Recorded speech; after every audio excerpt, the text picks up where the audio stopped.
Welcome to On the Vineyard, a weekly podcast from the Vineyard Gazette Media Group on Martha's Vineyard. I'm publisher Monica Brady-Meyerov. We're so glad you're here. On the Vineyard is sponsored by Crane Appliance. The island has been having a beautiful stretch of warm weather, known locally as the Vineyard's second summer. It means a lot of people are out fishing in the 80th Derby.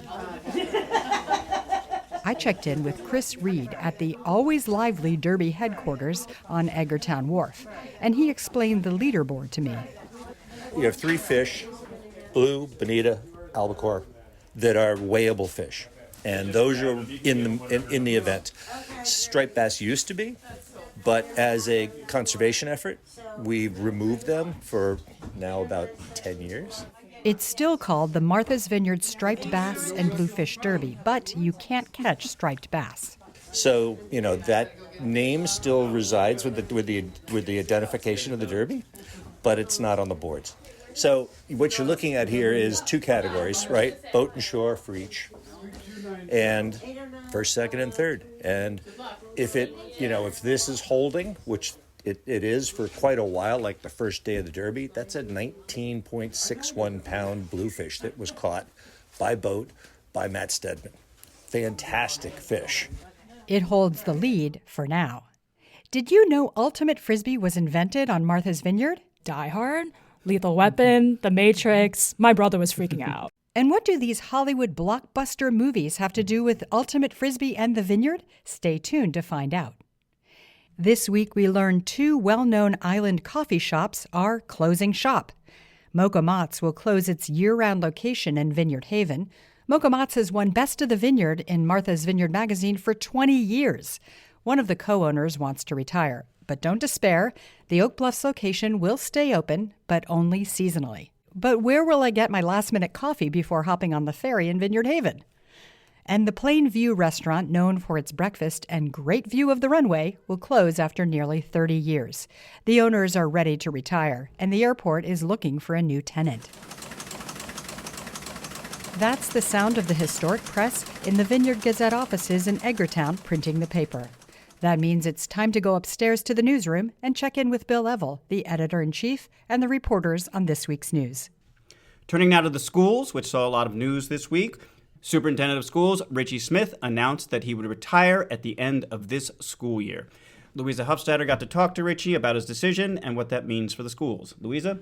Well, the first thing it means is that the high school committee is going to have to get with the Massachusetts Association of School Committees and start doing a search PDQ for a new administrator, a new superintendent who has to cover all 6 island towns, attend all 6 island town meetings, FinCom meetings, and all of the other things necessary to pass a budget every year without having any housing stipend or school housing. This is going to be a challenge. I spoke Thursday morning with School Committee Chair Amy Houghton, and she frankly admitted it's going to be a tough search to find the right person, but they're going to start right away. Yeah, and it's a tall order because if you have to look off island, you don't know, if someone knows the committee. Now, Richie and his wife have been here for almost 25 years, and he's done a lot of different jobs in the school system. He and his wife actually sent their resumes to all the island schools shortly after they were married because they came to the Vineyard on their honeymoon and fell in love with it. And so in the early 2000s, they got jobs. Let's see, Richie started at the Tisbury School in the counseling department and worked for several years with Principal John Custer there. Yeah, and then Richie's progression took him to be the principal of the Oak Bluff School. Then he was the assistant superintendent and the superintendent. So he really had a lot of knowledge here. He knows the school district backwards and forwards. Certainly at the Gazette we'll miss him because he was always available to talk with us and help us understand things like school test scores and initiatives. He had school kids in the system, yeah. That's right. In fact, none of us should be surprised to see Richie move on simply because his youngest son did graduate from the high school last spring. And but he himself admitted to me that he's got mixed feelings because he'd like to see a few more things through. He'd like to continue the improvement that he's been seeing. He made a lot of changes after he took over as the superintendent, changed the structure, added some more assistant superintendents. He's now got the former high school Principal Sarah Dingledye working on curriculum so that they can better articulate from the middle schools to the high school. A lot of projects, and of course, let's not forget the high school building project, which, although he was not part of the day-to-day operations of the campaign and the project as it's unfolding, he was still involved as the man who oversees all of the school's operations island-wide. Staying with the schools, MCAS results came out this week, and looks like the Vineyard did well in terms of beating the state average, but everybody is seeing a bit of decline all over the Commonwealth. We're talking about the Massachusetts Comprehensive Assessment System. Ah, yes. Thanks for breaking that down. The high school didn't see significant drops of any kind. There were a few percentage points here and there, generally ahead of the state in every case, which tends to be a trend here. And their subgroups, including the largest one of English language learners and former English language learners, showed tremendous growth in what the state calls its accountability reports, in which they set targets every year based on how a school did the year before, and then they rank them on how they progressed. So the subgroups are actually doing pretty well, and overall not badly. We see similar things at the elementary level, tiny changes here and there, nothing tremendous. Yeah. All right, well, thanks. Yeah, it's a lot of data to parse, and the schools are going to keep parsing it because even though it's not a requirement for graduation, it's a great barometer of how things are going. Turning now to Katrina Liu, who has a Only on the Vineyard story. We heard this week that the actual inventors of the game Ultimate Frisbee were on the island. One is actually a longtime seasonal resident, one was visiting, so they got together and had a reunion game, and Katrina Liu checked it out.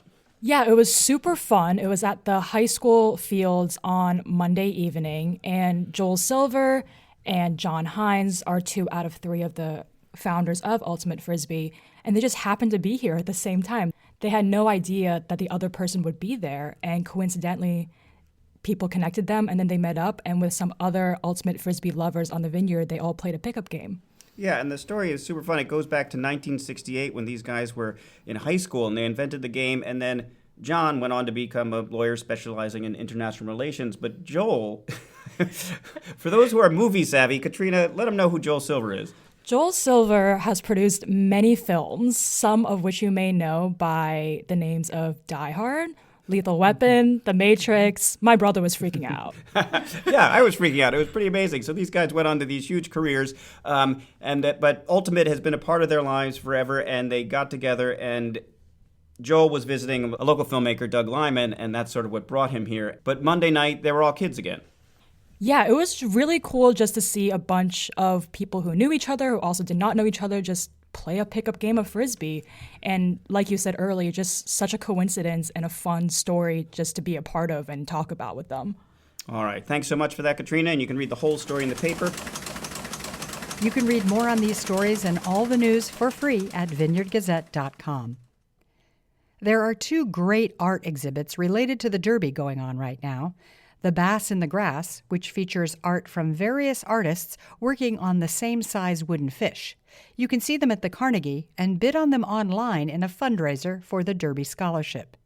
And Gone Fishing at Featherstone Center for the Arts. It features island artists using different mediums, almost all depicting fish or fishing. This week's Gazette printed Gary Maynard's eulogy for Captain Bob Douglas, the sailor and founder of the internationally known brand, the Black Dog. It's so beautiful, I thought I'd share part of it here. Thanks to Douglas's vision and strength of character, we have these beautiful big schooners. We have an active wooden boatyard, and we have the largest fleet of wooden boats in the country. In 2017, Bob Douglas was interviewed about his love of wooden boats. He's a bit hard to understand, but worth listening to. He begins by saying that if you take care of a wooden boat, it pats your back. A wooden boat you take care of, they sort of pat your back. You become sort of associated, and if you got to take care of them, you know every seam and crack and fastening. My last count, I've got 44 boats. I've got my first rowboat, which is if you know what I call Whitehall boats, the 2 I carry on the sides of Shenandoah, wine glass stern, plumb stem. Nice long length, sort of like a Adirondack guide boat, nice to row. And this is a boat, a little small. Those are 16 feet. I think this is 14 feet, and I bought it from a guy here in Vineyard Haven. Well, that's my first boat I bought myself. Douglas died last April. Thanks to the Martha's Vineyard Museum and Lindsay Lee for this audio. Our theme music is from island composer and musician Michael Hayden. If you like the show, please follow us so you won't miss an episode, and tell a friend who loves the vineyard, especially during the fall. Thanks to our sponsor, Crane Appliance. When you shop at Crane Appliance, you get their appliance expertise, very competitive pricing, and service after the sale should you need it. Crane Appliance. They call the Cape and Islands home. I'm Monica Brady-Meyerov. Thanks for joining us on The Vineyard. Talk to you next week.